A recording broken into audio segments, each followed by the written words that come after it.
Hey everyone, and welcome. Today, we're going to dive into something most of us do without even a second thought: snacking. We're going to explore how this constant grazing might be putting one of our most important organs, the pancreas, under some serious and pretty dangerous strain. I mean, think about it. We live in a world of nonstop nibbling, right? We've got snacks in our desks, snacks in our cars, snacks before the gym, snacks for after. It's all built around this idea that we need to keep our energy topped up and never, ever feel a pang of hunger. Our entire food world seems designed to keep us eating from sunup to sundown. But here's the big question we need to ask. What if our bodies, our ancient biology, isn't actually built for this? What if all this constant eating is confusing our system and stopping some really essential processes from ever happening? Let's get into it. All right, so let's meet the main character of our story today, the pancreas. You can think of it as the hero and maybe the victim here. It's what you'd call a dual architecture organ, which is really just a fancy way of saying it's an incredible multitasker. It's juggling two totally different but equally vital jobs all day, every day. So on one side, you have its exocrine function. That's all about digestion. It pumps out these powerful enzymes to break down all the food you eat. But then, on the other side, you have its endocrine function. This is all about metabolism. It's secreting hormones like insulin right into your blood. And here's the problem. Constant snacking messes with both of these critical jobs. So let's tackle the first big problem, the digestive danger. To really get this, we need to talk about a process that happens in our gut that you've probably never heard of, but it's super important. The best way to think about it is as your body's personal, built-in housekeeping service. It's officially called the migrating motor complex, or MMC for short. Now, this system only switches on when you're fasting, when you're not eating. It sends these big, powerful, sweeping waves through your stomach and your small intestine, basically cleaning house. It gets rid of leftover food, unwanted bacteria, all the debris. It's absolutely essential for keeping your gut clean and healthy. And get this isn't some quick rinse cycle.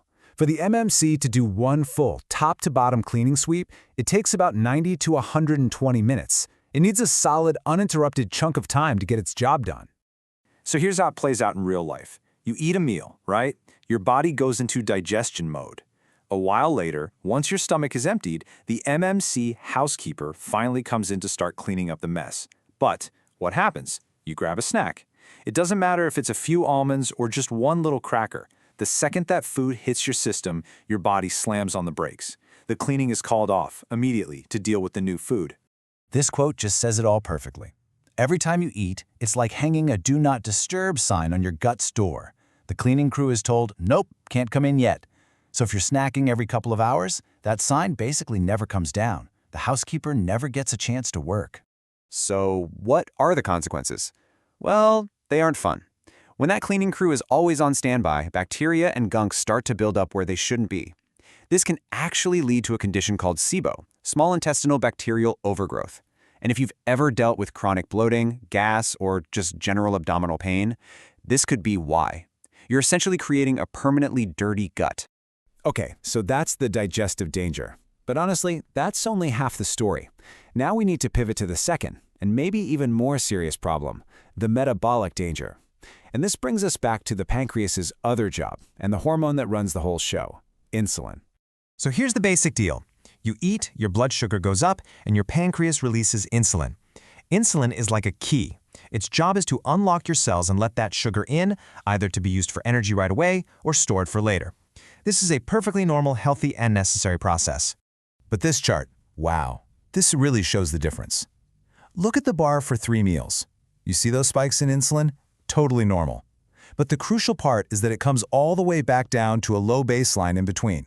The pancreas gets a break. Now look at the grazer. It's just this jagged, elevated line that almost never gets back to baseline. The pancreas is under a relentless assault, constantly being screamed at to pump out more and more insulin. And this is so important to understand.